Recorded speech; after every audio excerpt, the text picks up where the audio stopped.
amigos, muy buenas noches.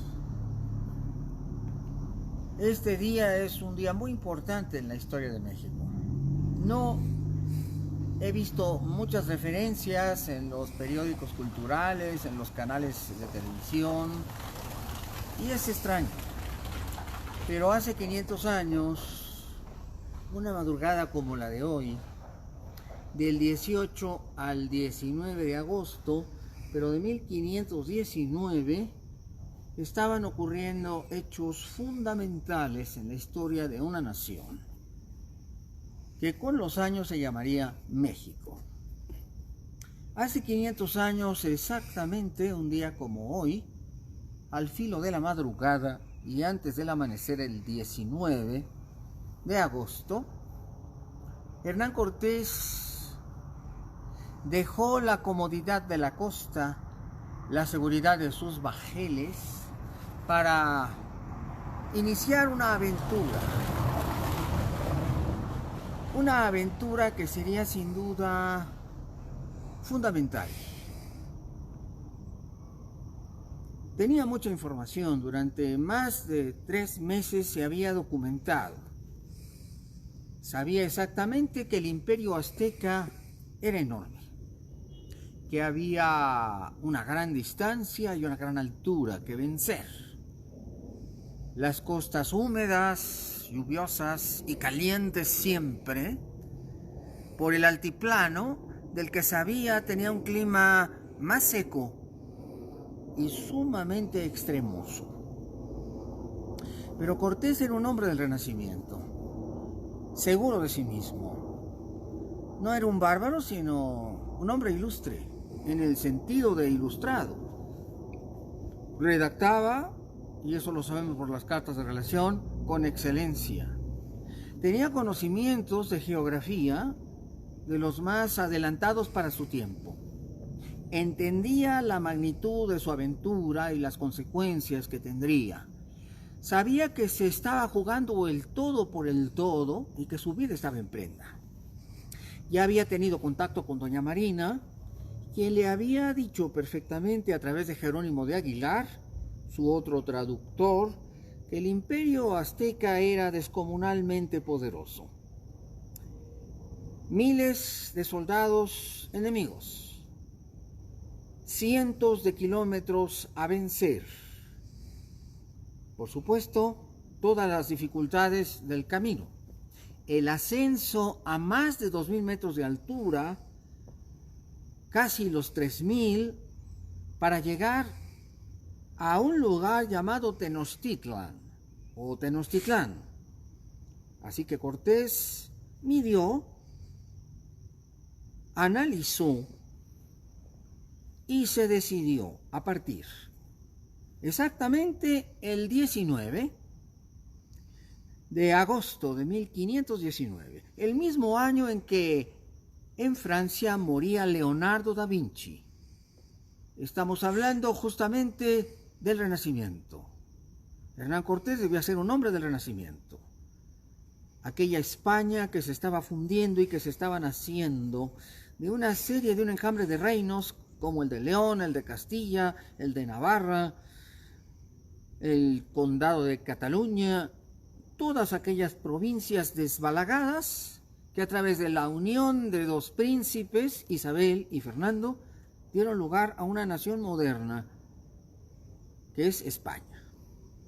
Y aquel hombre de su tiempo había venido a un nuevo mundo del que se sabía muy poco realmente. Un imperio fabuloso, oro y un horizonte de grandeza. Eso representaba para Hernán Cortés esta aventura. Y la aventura comenzó exactamente como a esta hora de la noche. Cuenta Bernardo del Castillo que como a las 11 o 12 de la noche ya había mucha inquietud.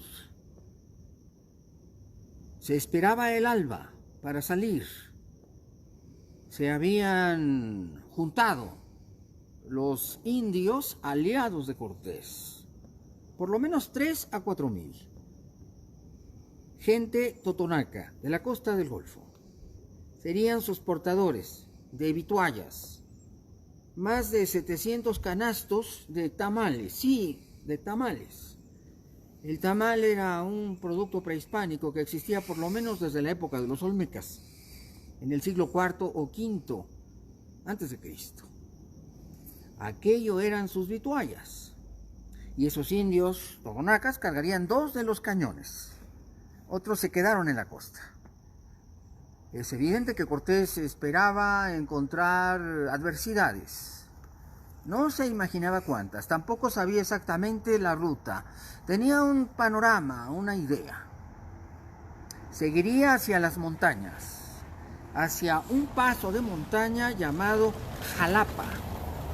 Y ese paso de montaña llamado Jalapa es el mismo lugar que hoy ocupa la capital del estado de Veracruz, la ciudad de Jalapa. Los totonacos le habían dicho de lo irregular y difícil del terreno, sobre todo al llegar ahí, a Jalapa, ya que tendrían que ir bordeando por las estribaciones del pico de Orizaba y después de ahí ganar los llanos y las alturas, donde hacía, por cierto, un descomunal frío, sobre todo en plena época de lluvias. Pero ¿por qué Hernán Cortés escogió la época de lluvias? ¿Por qué no esperó al invierno que dejara de llover? Bueno, porque precisamente los campos en verano están cubiertos de oportunidades. El maíz de las aldeas, que podía desgranarse para hacer más tamales. Era una fecha estratégica, sí. El mes de septiembre es el mes de las cosechas, al igual que octubre. Y la comida era lo que no estaba garantizada en esta aventura. Así es que era una buena idea, si los campos estaban cubiertos de milpa y por lo tanto de elotes, calabazas, frijol y otros guisantes, así como muchos productos de la tierra, era estratégicamente una fecha correcta o una fecha adecuada. Así que con todo y las lluvias y el mucho frío que tuvo que vencer al llegar a las estribaciones de la Sierra Madre Oriental, Cortés empezó su viaje. Yo le mantendré informado de lo que fue pasando en estas semanas, en estos 80 días. 80 días que cambiaron para siempre la historia de México. Porque en esos 80 días, Cortés pasaría de la costa a Tenochtitlan. Y contra todos los pronósticos, en lugar de una batalla, se encontraría con un Moctezuma que le abría las puertas de la gran Tenochtitlan, a la que entró el 8 de noviembre de 1519. Pero todos los acontecimientos, hechos y peripecias se las iré platicando en estos espacios. La historia de México hace 500 años, exactamente hace 500 años, y la llegada de Cortés a Tenochtitlan es como una novela de aventuras. Pasaron tantas y tan peculiares cosas que todavía hoy nos sorprende el arrojo y la valentía de Cortés, al que hemos tildado siempre de su crueldad extrema.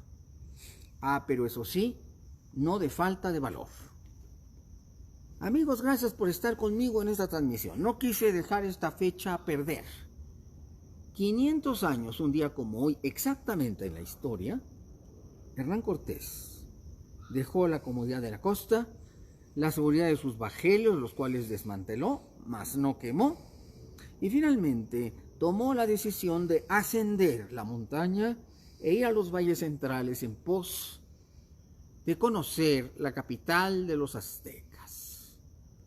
Esos 80 días cambiaron totalmente las perspectivas y posibilidades del futuro.